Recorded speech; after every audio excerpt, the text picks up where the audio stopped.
ভারতে অবস্থানরত বাংলাদেশের সাবেক প্রধানমন্ত্রী শেখ হাসিনাকে হস্তান্তরের জন্য আনুষ্ঠানিকভাবে অনুরোধ জানিয়েছে বাংলাদেশ সরকার।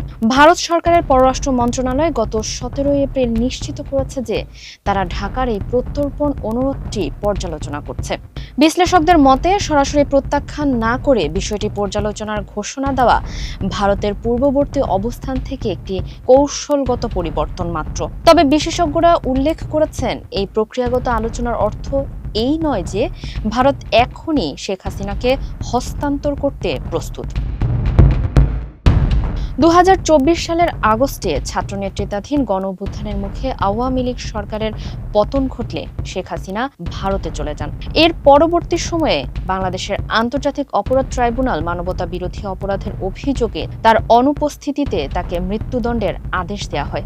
ভারতের এক্সট্রাডিশন অ্যাক্ট 1962 অনুযায়ী প্রত্যর্পণ প্রক্রিয়া পরিচালিত হয়। তবে ওপি জিন্দাল গ্লোবাল ইউনিভার্সিটির অধ্যাপক অভিনব মেহরোত্রার মতে ভারত সাধারণত মৃত্যুদণ্ডের মুখোমুখি ব্যক্তিদের হস্তান্তরের ক্ষেত্রে মানবিক কারণ দেখিয়ে সতর্কতা অবলম্বন করে।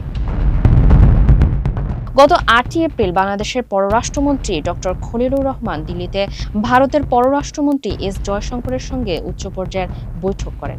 এই কূটনৈতিক তৎপরতার মধ্যে ভারত বাংলাদেশের পরবর্তী হাই কমিশনার হিসেবে বিজেপি নেতা দীনেশ ত্রিবেদীকে নিয়োগ দেওয়া হয়েছে। গবেষক অমিত রঞ্জনের মতে পেশাদার কূটনীতিকের বদলে রাজনৈতিক ব্যক্তিত্ব নিয়োগের এই সিদ্ধান্ত নির্দেশ করে যে ভারত দ্বিপাক্ষিক সমস্যাগুলো রাজনৈতিক আলোচনার মাধ্যমে সমাধান করতে আগ্রহী।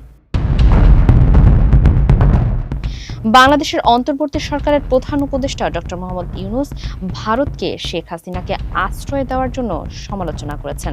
তার শাসনামলে বাংলাদেশের সাথে পাকিস্তান ও চীনের ক্রমবর্ধমান বাণিজ্যিক ও কৌশলগত সম্পর্ক দিল্লি সতর্কতার সাথে পর্যবেক্ষণ করছে। অন্যদিকে গত ফেব্রুয়ারিতে তারেক রহমানের নেতৃত্বে বিএনপির নির্বাচনী জয়ের পর দুই দেশ ভিসা সেবা চালু সহ কূটনৈতিক সম্পর্ক মেরামতের প্রাথমিক পদক্ষেপ নিয়েছে।